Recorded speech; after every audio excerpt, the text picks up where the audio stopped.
বাংলাদেশটা চাই।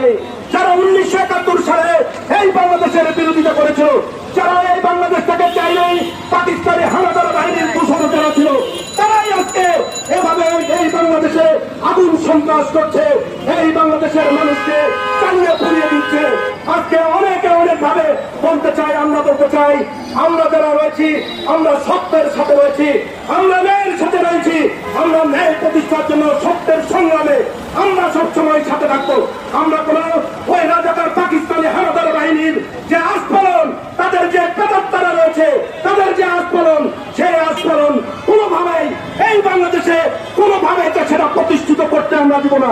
আমরা জনগণের সাথে রয়েছি, আমরা মানুষের সাথে রয়েছি।